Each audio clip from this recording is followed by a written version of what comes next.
Hello Guardians, it is Ebontis here, and we have a new exotic here called the Fourth Horseman in Destiny 2. Was one from Destiny 1, it is acting pretty similar, but I want to do a full review for you guys, kind of cover the importance of the catalyst, and overall just show you what this thing is capable of, and give you an idea. I do have a full guide on all the steps to get this weapon, so if you are looking for that, I've got a link up above. It's going to show you tips, it's got timestamps for each section, and then also let you know kind of certain dates, because there's a very specific Lost Sector, legendary style that you need to go through, give you some dates for a little while that thing will be up. So, let's get into this thing.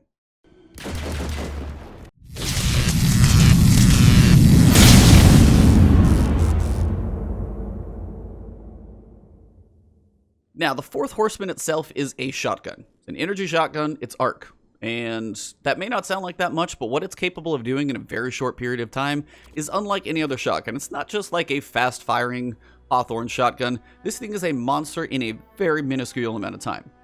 It starts out in its standard version at 4 in the magazine. You've got a 360 round per minute shotgun, not an auto rifle, a shotgun, so it is crazy quick. Pretty high impact, range is going to be low, so you're definitely going to need to be up in the target's face to make the most of this thing. The drop-off is pretty substantial and fairly quick. Now, the perks we're working with here, the main intrinsic trait is Thunderer. This weapon's rate of fire is increased significantly, obviously, you guys will see that, and fires full auto. So you literally hold down the trigger, it dumps the clip, and you're done. Now, the big thing to note is the reload speed. Reload speed is currently 42 without the catalyst. I'll cover why that's important later on. But 42 on the reload speed, it does feel like your Guardian is taking a sweet time in reloading it. It's a big damage dump, then you gotta back out, reload it pretty slow, get back into the mix. It's not one you're gonna be able to kind of get going a lot. Again, the catalyst helps a lot. We'll cover that later. You've got Arrowhead Break, controls recoil, increases handling speed. I found it a joke that it controls recoil, but it says it does. We've got Assault Mag, greatly increases stability. Again, sure, when I fire this thing, you'll see. Increasing rate of fire, totally believe that. It's hella fast.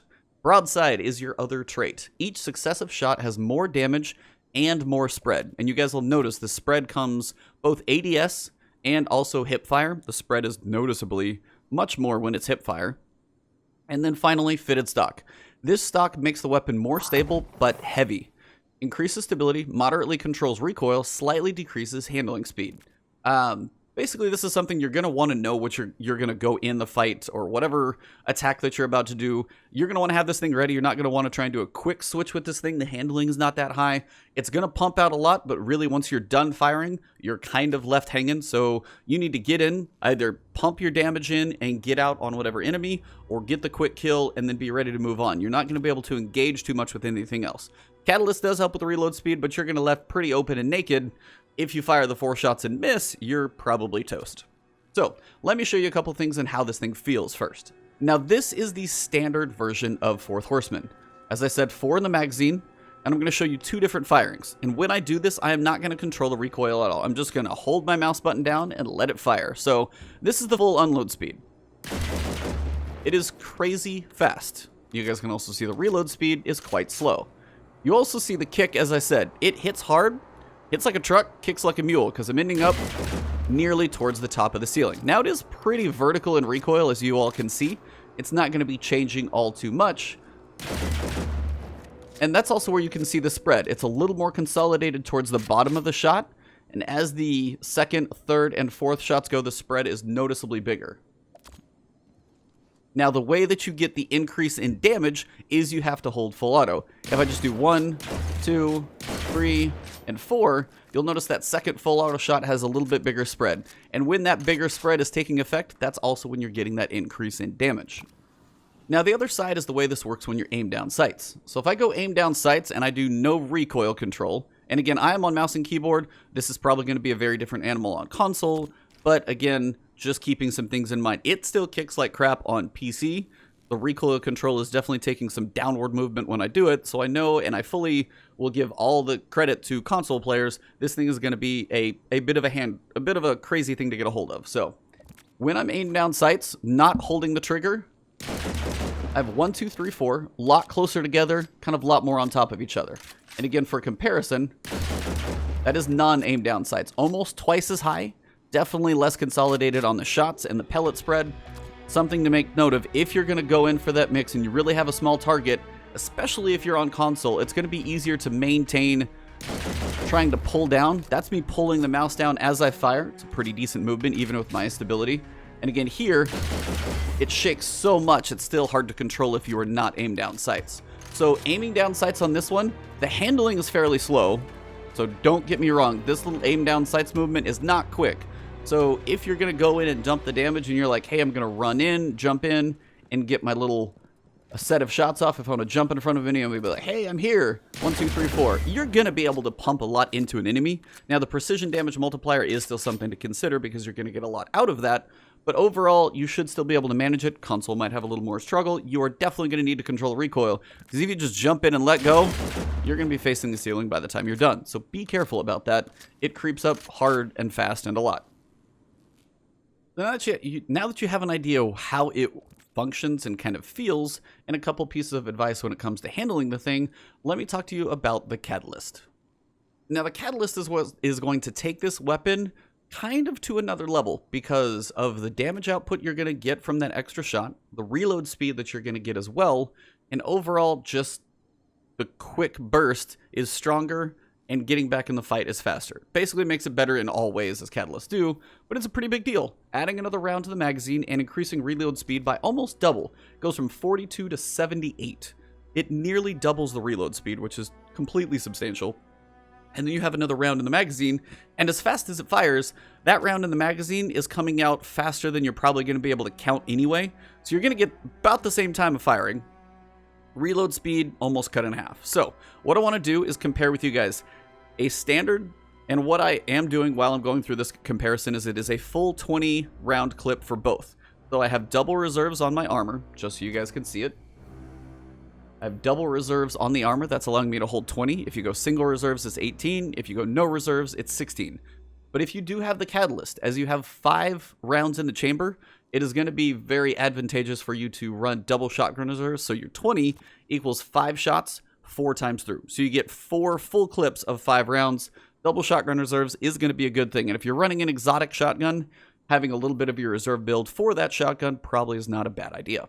So let's compare the two in firing times completely from one to the other.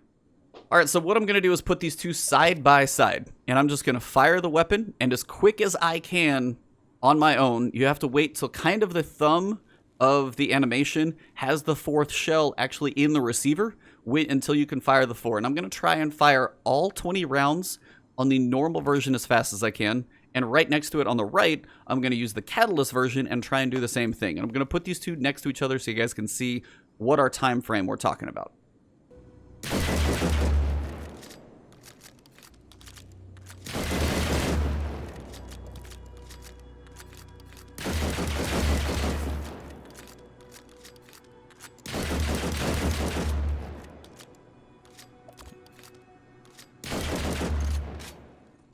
As you can tell, the Catalyst makes this a noticeably better weapon. So it is one of those things, I know it is RNG involved, but as you are doing a lot of these bunkers and towers, running these legendary lost sectors, running the Seraph Tower public event is going to be a really good thing this season to take this shotgun to the next level. If you like this at all, if you like the theory of an arc shotgun, dumps out a ton of damage really fast, and the longer you hold that full auto trigger down, the more damage you're going to get out.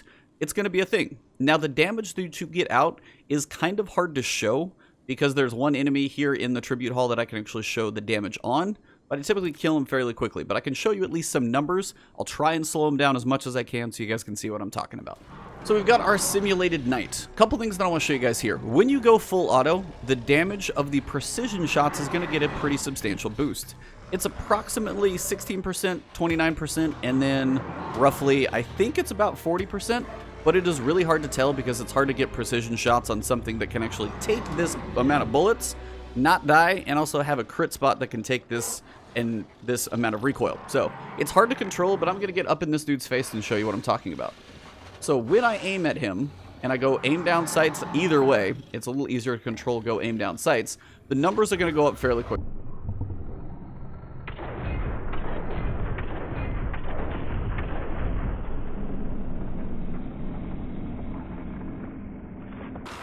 Now, what you guys saw on screen, I'm going to try and do this a couple more times as he comes back.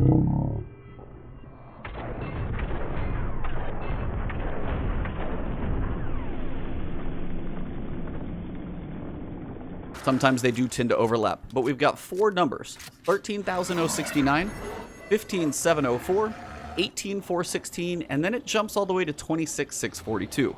Now, I know the last number is kind of an outlier because it seems to be a killing blow. Chat in Twitch was actually telling me there's some bonus to killing blows, which is definitely a thing. Because the numbers definitely seem to be outliers.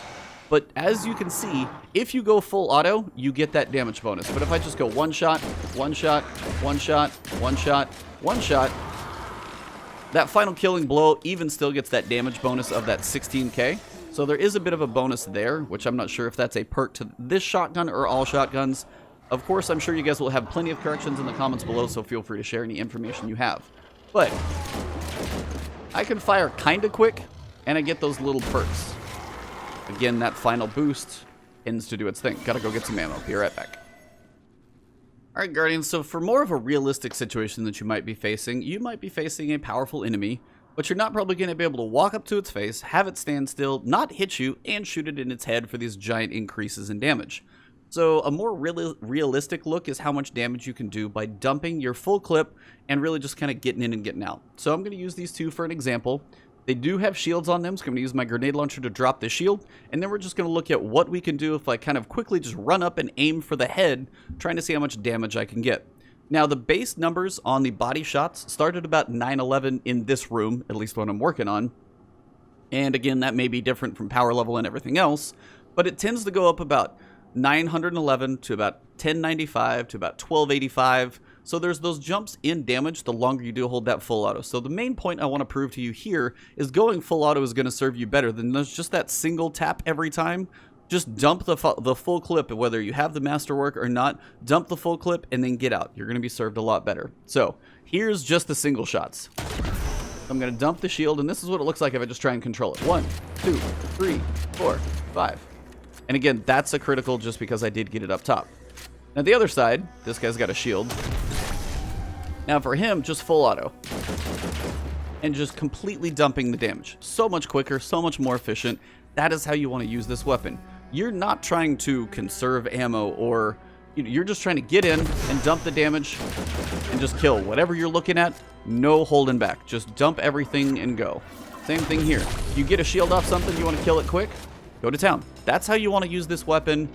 Dump it all, get in, get out, and use your ammo fast.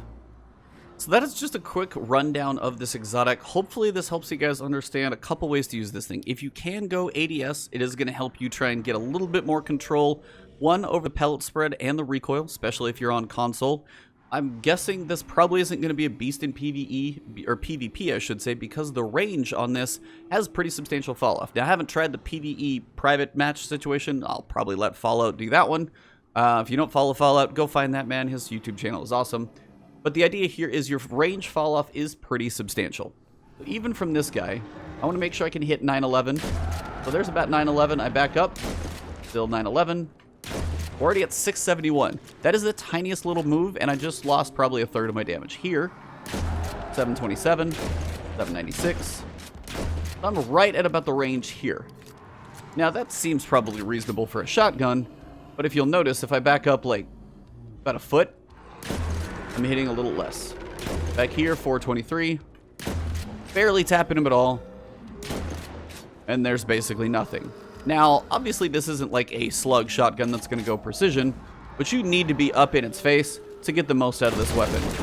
Do not try and use this thing from too far away, and hence, this is not going to be a beast in PvP, because you're going to have to be up close. Now, if you are running around a corner and you just go triple tap and you have 2 or 3 shots, and you're close up, they're probably going to die. There's no question. If you get those 2 shots off that fast, you're probably going to win that one-on-one.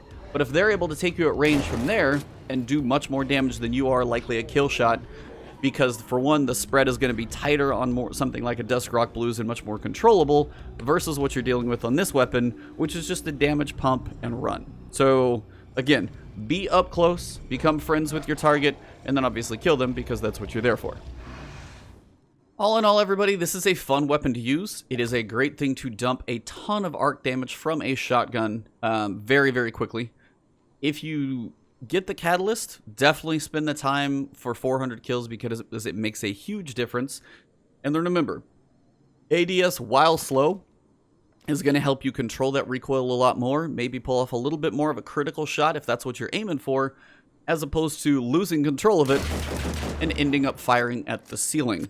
Now, you are going to need to manage your recoil no matter how you fire this thing, ADS or not, but ADS will help, even though it is a little slow. If you can kind of, as you're getting down into whatever you're about to unload on, pull up your weapon, go ADS, and hopefully that will help you. But make sure you fire full auto. If you get the catalyst, those 400 kills are worth it because it changes this weapon substantially. DPS is just a game changer at that point. And hopefully this review helps you guys kind of get an idea of why you probably want to do this quest, get this weapon. It's really helpful. A lot of things this season are up close and personal, whether you're guarding a tower, whether you're in a bunker, any champion is coming up on you. It doesn't have any intrinsic perks of barrier or unstoppable or overload, which I would wish it would actually have one of those. Even the catalyst doesn't give it that, but it's still able to pump out a lot of damage. If you're with anyone else and they're able to stagger that champion, your damage chunk that you're going to be able to get out of this weapon is huge. And then if you switch over to something like a sword and you do your big like heavy uppercut, I was doing a ton of work with this thing. So full auto shotty, switch over to a sword, pump out some damage. It's not a bad little combo to consider. Just so you guys can see what I was running. Those two combined right there is a huge, huge amount of damage. Now, you're very specialized to be up close, but that's what this whole season's based on. We've got sidearms, we've got auto rifles, we've got submachine guns, we've got swords. You're going to be up close and personal. So this one then is actually fairly fitting for this season. So that's all I've got for you guys on 4th Horseman. As I said, I do have a guide. I'll leave that link down below in the description, probably tag it here at the end of the video. If you guys haven't followed me yet, I am on Twitch and Twitter, which I will be streaming a lot.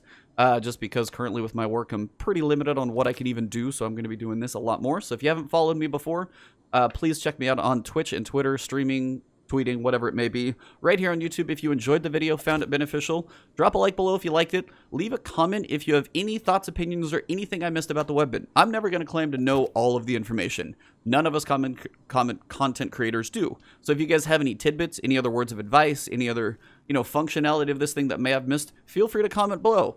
I'm not going to claim to be perfect, so if you got any other cool info, add that in at the bottom. And if you haven't subscribed to the channel, lots of videos coming to you guys. I'm going to try and at least do one a day. So thank you guys very much. If you want to see certain videos from me, drop them below in the comments if you have suggestions that you'd like to see. Other than that, you guys rock. Thank you, and hopefully I'll see you in stream. Have a good one.